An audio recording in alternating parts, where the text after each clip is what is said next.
할렐루야. 주님의 놀라우신 은혜와 크신 축복이 이 귀한 아침 우리 모두와 함께 하시기를 예수님 이름으로 축원합니다. 아멘. 자, 마태복음 말씀으로 우리가 이제 오늘 다시 돌아왔습니다. 그래서 마태복음 3장 1절에서 12절 말씀을 중심으로 회개에 합당한 열매, 이런 제목으로 말씀을 나누겠습니다. 우리 제목 같이 한번 읽어볼까요? 시작. 회개에 합당한 열매. 잘 들으시고 또 큰 은혜와 축복의 시간 되시길 바랍니다. 사랑하는 성도 여러분, 그거 아세요? 우리 인생에는 반드시 평가가 있습니다. 하나님의 은혜로 우리가 생명을 얻고 삶을 살고 있는데 이 삶에는 반드시 평가가 있습니다.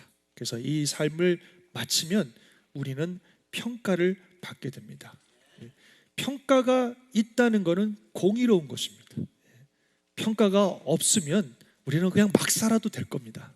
그러나 우리 삶이 끝나면 반드시 평가가 있습니다. 그래서 잘 살아야 되는 거예요.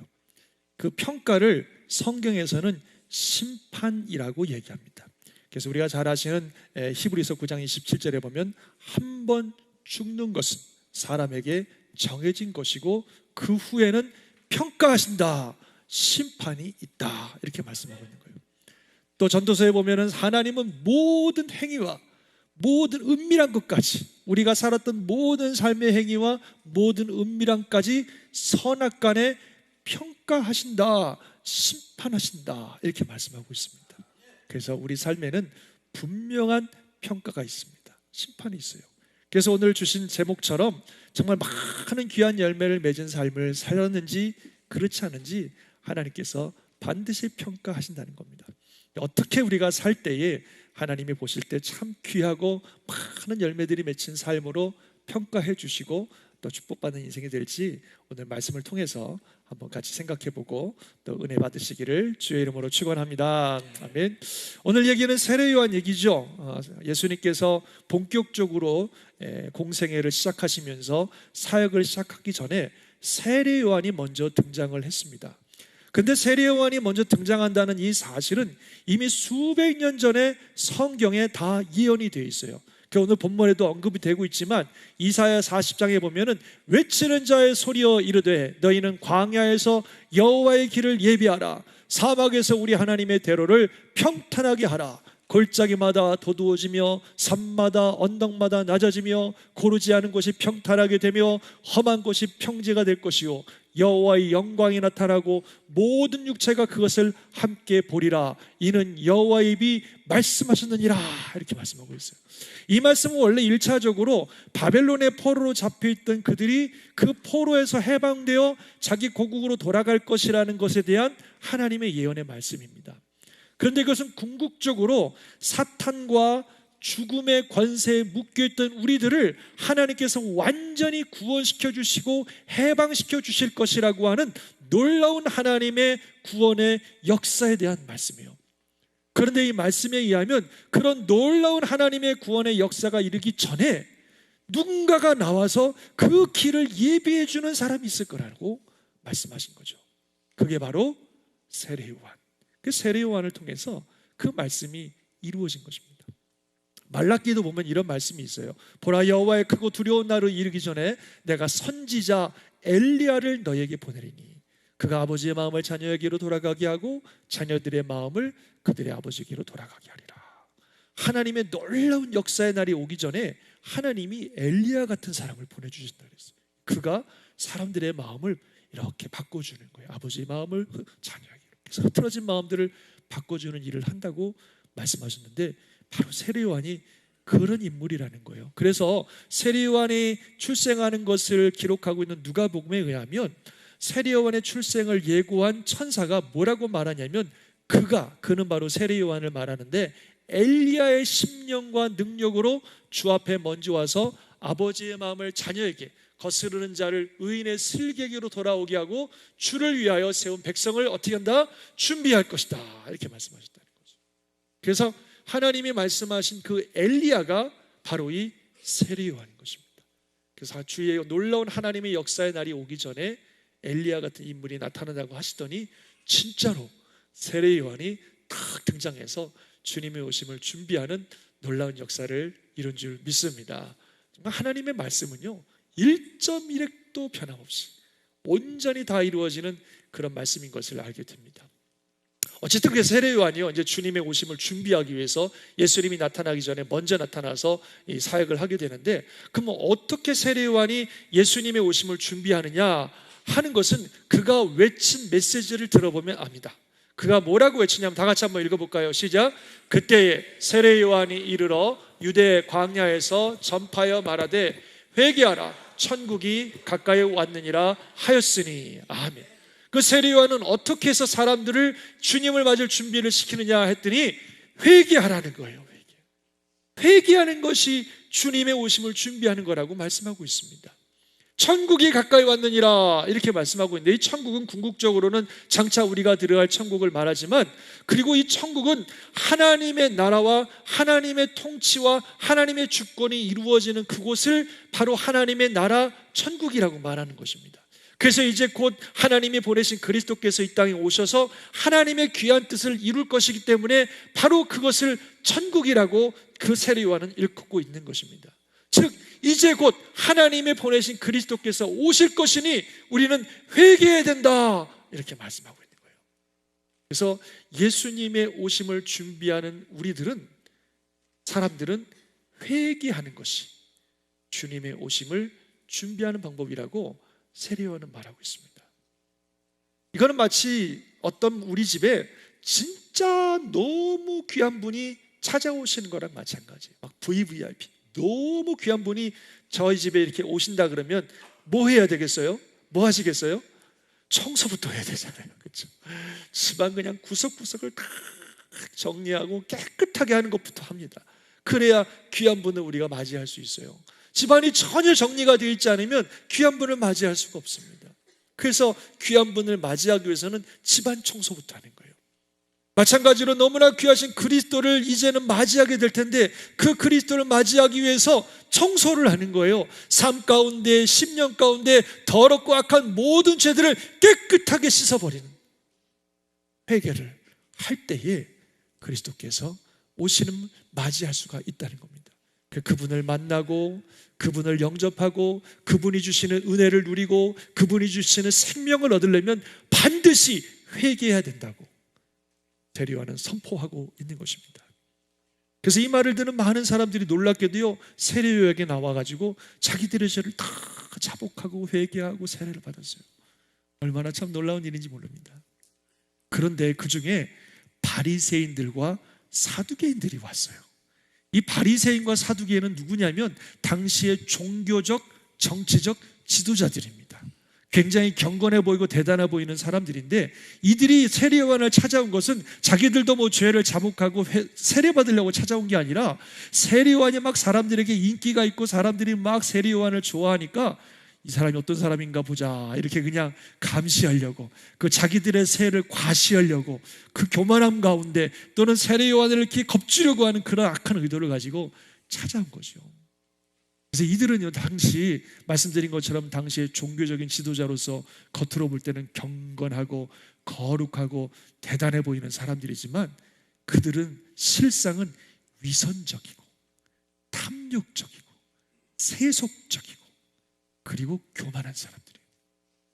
그런 사람들이 세례 요한을 찾아온 겁니다. 그들을 보자 세례 요한이 아주 강하게 얘기합니다. 뭐라 그래요?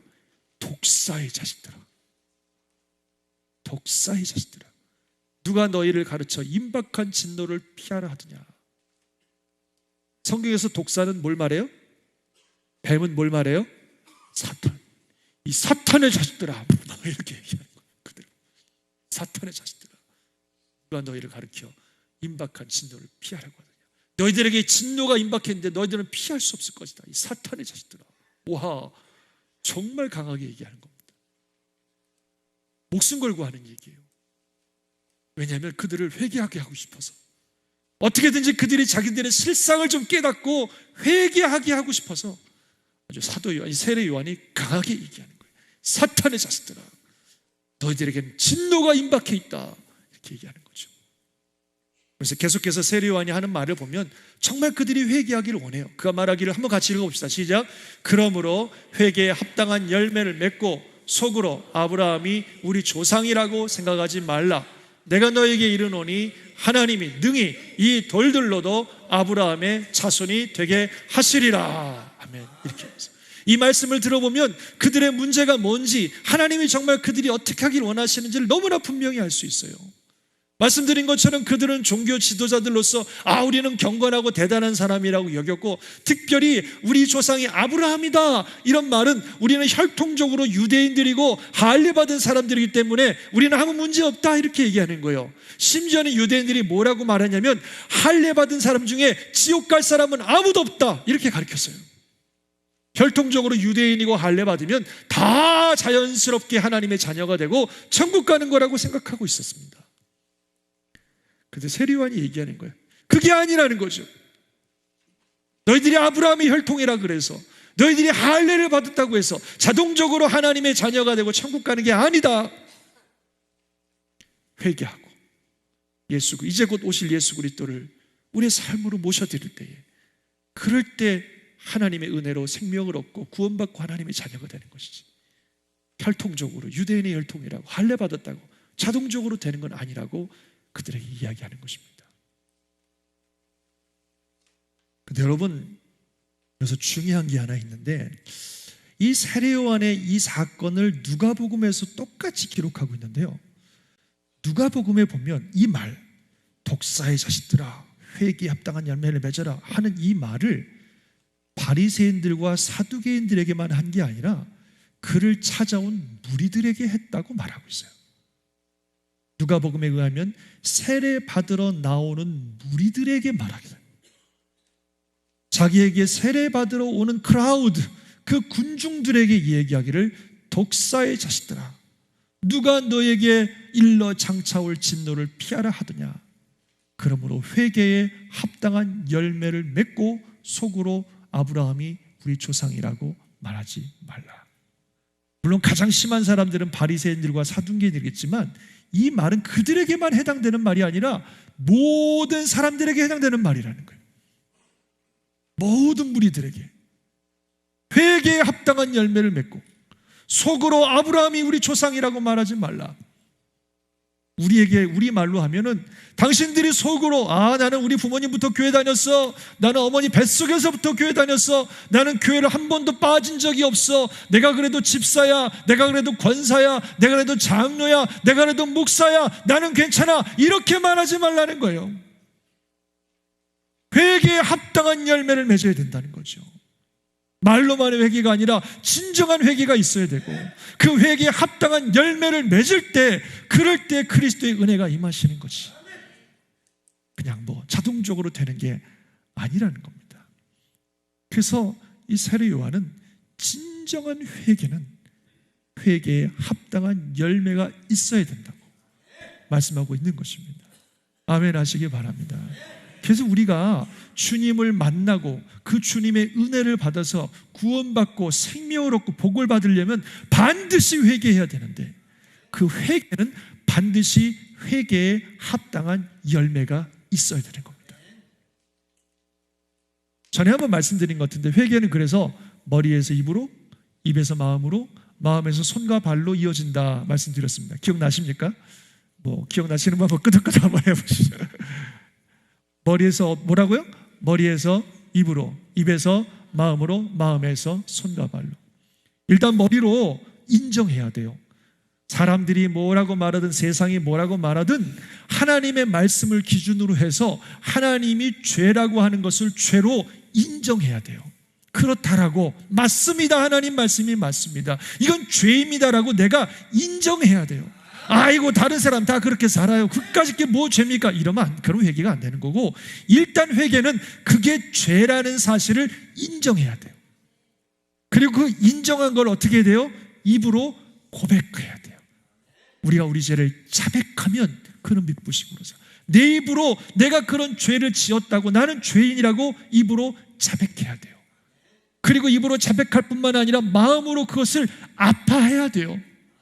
내가 죄 지었다는 사실을 뉘우쳐야 돼요. 아파해야 돼요. 하나님이 찾으시는 제사는 상한 심령이라 그랬어요. 누구 말대로 죄 짓고 입으로 회개하고 죄 짓고 입으로 회개하고 죄 짓고 잘못했다 그러고 이러면 되는 게 아니에요. 이게 마음으로 그걸 아파해야 돼요. 그리고 손과 발로 이어지는 삶, 즉 그 죄로부터 돌이키는, 돌아서는 삶이 수반돼야 된다는 거예요. 그게 진짜 회개입니다. 그게 회개에 합당한 열매가 있는 겁니다. 저는 한 말씀드렸는데, 예를 들어서 제가 이 길을 가고 있어요. 이렇게 가고 있는데 어떤 사람이 저를 보고, 아니 당신 그 길로 가면 죽습니다. 저는 이 길 끝이 뭔지도 모르고 이게 잘 가는 길이라고 가고 있는데, 사실은 이 길 끝이 가면은 멸망해요, 죽음이에요, 파멸이에요.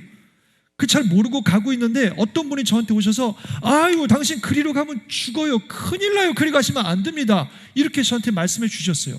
제가 그 말을 듣고 이해했어요. 아 그렇구나, 이 길로 가면 죽는구나, 내가 몰랐구나, 이렇게 하면 안 되는구나, 머리로 이해했어요. 그리고 말로 얘기해요. 아이고 고맙습니다, 알려주셔서 고맙습니다, 제가 이 길로 가는데 죽는 것도 몰랐네요, 그렇게 하겠습니다. 말로 얘기해요. 가슴으로, 내 마음으로 뉘우쳐요. 아 바보같이 내가 왜 이것도 모르고 여기까지 왔을까. 그랬는데 계속 가요. 그냥 이러면 머리로 이해한 게 무슨 소용이며, 입으로 인정한 게 무슨 소용이며, 마음으로 뉘우친 게 무슨 소용이 있겠습니까? 결국 그 길로 가면 죽기 때문에 돌이켜서 생명과 은혜를 받으라는 게 회개인데, 내가 돌아서지 않냐고 계속 그 길로 가고 있다면, 그 길로부터 돌아섬이 없다면 무슨 의미가 있겠어요, 회개라는 게. 그래서 회개는 반드시 머리로 이해하고, 입으로 고백하고, 마음으로 아파할 뿐만 아니라 내 삶 속에서 거기서부터 돌아서는 결단이 있어야 되는 줄 믿습니다. 그게 회개에 합당한 열매입니다. 그게 진짜 회개죠. 그래서 오늘 이 누가복음에 특별히 나타난 사도 이 세례 요한의 이야기를 들어보면, 아 어떻게 하는 게 돌아서는 거고, 어떻게 하는 것이 회개에 합당한 열매를 맺는 거구나 하는 것을 우리에게 아주 명확하게 이야기하고 있습니다. 지금 누가복음 얘기를 계속 보면 요한이 이렇게 무리들에게 너희들은 회개에 합당한 열매를 맺어야 된다, 속으로 아브라함이 우리 조상이라고 말하지 말라, 막 이렇게 얘기했더니 사람들이 그러면 우리가 뭘 하면 되겠습니까? 물어요. 우리가 어떻게 해야 돼요? 어떻게 회개에 합당한 열매를 맺는 거고 우리가 뭘 해야 되겠습니까? 이렇게 물으니까 세례 요한이 뭐라고 대답해요? 옷 2벌 있는 자는 옷 없는 자에게 나눠줄 것이고, 먹을 것이 있는 자도 그렇게 할 것이니라. 이게 회개에 합당한 열매라는 거예요. 그리고 이번엔 세리들, 누가 봐도 죄인인 세리들이 와가지고 그러면 우리는 어떻게 하면 좋겠습니까? 그랬더니 뭐라 그래요? 부과된 것 외에 거두지 말라. 군인들도 와서 그러면 우리는 어떻게 하면 좋겠습니까? 그랬더니 뭐라 그래요? 사람에게서 강탈하지 말고 거짓으로 고발하지 말고 받는 급료를 족한 줄로 알라. 이렇게 구체적으로 얘기해 줬습니다. 그래서 이걸 보면은 크게 2가지가 있다는 걸 알 수 있어요. 먼저 뒤에 것부터 생각해 보면, 하나님이 기뻐하지 않는 악을, 내 삶에 그런 하나님이 기뻐하지 않는 악이 있으면 그 악을 버리고 그 악으로부터 돌아서는 게, 그게 회개고 회개에 합당한 열매구나 하는 걸 알 수 있습니다. 여기 나오는 그 세리들의 그 거짓말, 탐욕, 폭력, 거짓, 욕심, 이런 것들을 가지고 살아가는 그들에게 다 내려놓으라는 거죠. 거짓말하지 말고, 폭력 사용하지 말고, 욕심 부리지 말고, 거짓 고발하지 말고, 있는 것을 족한 줄로 알아. 이렇게 말씀하시면서 죄와 악으로부터 돌아서라고, 그것을 내려놓고 돌아서는 것이 진정한 회개라고 말씀하고 있습니다. 우리도 마찬가지예요. 우리 삶에 하나님이 기뻐하지 않는 악이 있으면 그 악을 내려놓고 그 악으로부터 돌아서는 게 진정한 회개입니다. 회개해야 하나님의 은혜가 임하고, 회개해야 하나님의 능력이 임하고, 회개해야 하나님의 역사가 함께 하십니다. 회개하지 않으면 그리스도를 만날 수가 없고, 회개하지 않으면 하나님의 능력을 경험할 수 없고, 회개하지 않으면 하나님의 역사가 나타나지 않아요. 우리 삶에 하나님이 기뻐하지 않는 악이 있다면 그것이 무엇이든지 내려놓고 돌아설 때 하나님의 은혜가 우리에게 임하시고 하나님의 역사와 능력이 우리와 함께 하시는 줄 믿습니다. 그런 분명한 악으로부터의 돌아섬이 있어야 됩니다. 그리고 앞에서 세례요한이 얘기했던 것, 옷 2벌 있는 자는 옷 없는 자에게 나눠주고 먹을 것이 있는 자도 그렇게 할 것이다. 이게 회개에 합당한 열매라 그랬어요. 이거는 소극적으로 악으로부터 돌아설 뿐만 아니라 적극적으로 선을 행해야 된다는 겁니다. 하나님이 우리에게 주신 그 은혜와 축복을 이웃들에게, 형제 자매들에게 적극적으로 나누며 섬기며 살아야 된다는 거예요. 그게 회개에 합당한 열매라는 것입니다. 하나님께서는 우리에게 분명히 우리의 이웃들을 사랑하라 그랬어요. 하나님을 사랑한다면 이웃들을 사랑하고 섬겨야 되고, 그 사랑과 섬김은 말과 혀로만 하는 것이 아니라 행함과 진실함으로 하라 그랬습니다. 한번 같이 읽어봅시다. 시작. 누가 이 세상의 재물을 가지고 형제의 궁핍함을 보고도 도와줄 줄 마음이 닫으면 하나님의 사랑이 그 속에 거하겠느냐. 자녀들아, 우리가 말과 혀로만 사랑하지 말고 행함과 진실함으로 하자. 아멘. 한 구절 더. 시작. 우리가 이 계명을 주께 받았나니 하나님을 사랑하는 자는 또한 그 형제를 사랑할지니라. 아멘. 그러니까 하나님을 사랑한다면 형제자매들을 사랑하고 섬겨야 된다는 거예요. 그러니까 여러분 꼭 기억하십시오. 내가 남에게 해코지 안 하고 다른 사람에게 피해 안 입히고 산다고 잘 사는 게 아닙니다. 그렇게 살면 하나님 앞에 섰을 때 잘 살았다고 평가받지 못합니다. 우리가 나만 생각하고 살고 이웃을 섬기지 않는 건 죄예요. 돌아서야 되는 죄입니다. 하나님께서는 분명히 악에서 떠날 뿐만 아니라 너가 가진 것, 옷 2벌 있으면 1벌 없는 사람 나눠주고, 먹을 것 있으면 먹을 것 없는 사람에 주라. 그게 회개의 열매라 그랬어요. 우리에게 주신 은혜와 축복들을 이웃에게 나누고 섬기며 사랑하며 사는 게 우리 그리스도인들이 마땅히 행할 바라는 거예요. 그걸 안 하고 사는 거는 회개해야 될 죄예요. 그냥 나만 생각하고 내 가정만 생각하고 나 하나 편하게 잘 살려고 살아가는 거, 그건 돌아서야 되는 죄입니다. 섬겨야 됩니다. 우리가 가진 것을 가지고. 오늘 구역장님들을 쫙 소개해드렸는데 참 귀한 분들이에요. 여러분들을 섬기기 위해서 시간을 쓰고 돈을 쓰고 에너지를 쓰고 마음을 쓰고 기도하고, 참 얼마나 귀한 분들인지 몰라요.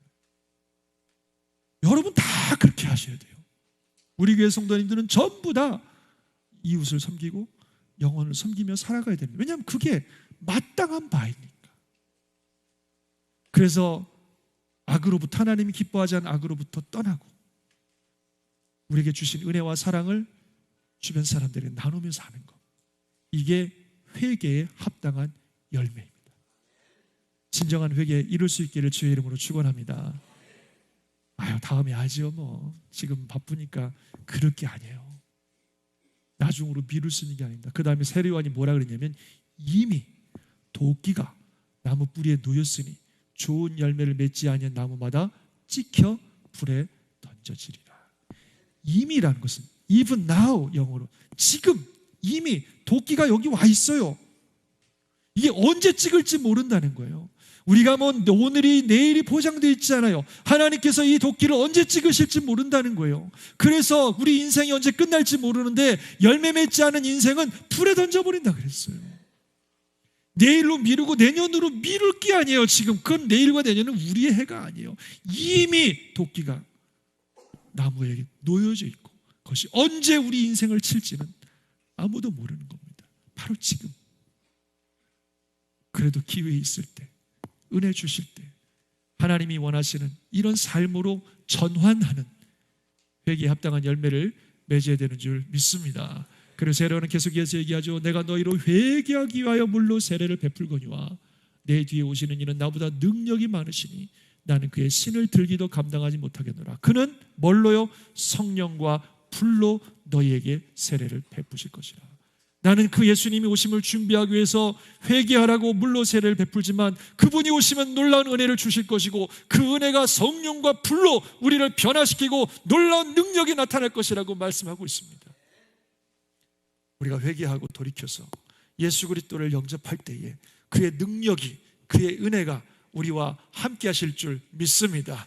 그 은혜 가운데 신나게 신앙생활하고 주님을 따라가다가 우리 인생 마무리됐을 때 주 앞에 서는 것이 우리 신앙입니다.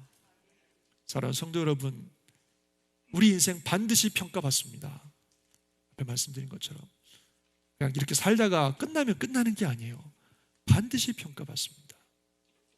그런데 세례요한의 마지막 말을 들어보십시오. 손에 키를 들고 자기의 타작마당을 정하게 하사 알곡은 모아 곳간에 들이고 쭉정이는 꺼지지 않는 불에 태우시리라.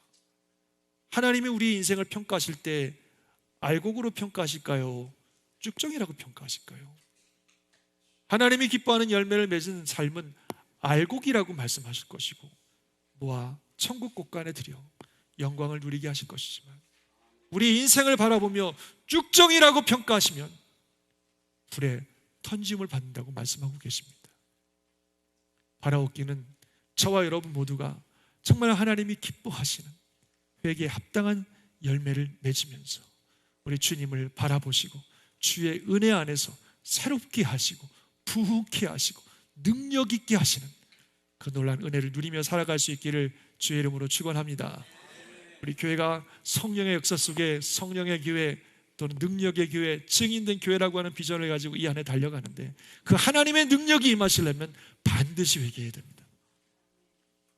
저와 여러분이 우리 모두가 우리 삶 가운데 악을 내려놓고 그것이 무엇이든지 악으로부터 돌아서고 그냥 나만을 위해서 신앙생활하고 나만을 위해서 살아갔던 삶에서 떠나서 이제는 적극적으로 내게 주신 은혜와 사랑을 가지고 주변의 영혼들을 돌보고 섬기며 살아갈 때에 진정한 부흥이, 능력이, 은혜가 저와 여러분 가운데 우리 교회 가운데 함께 하실 줄 믿습니다.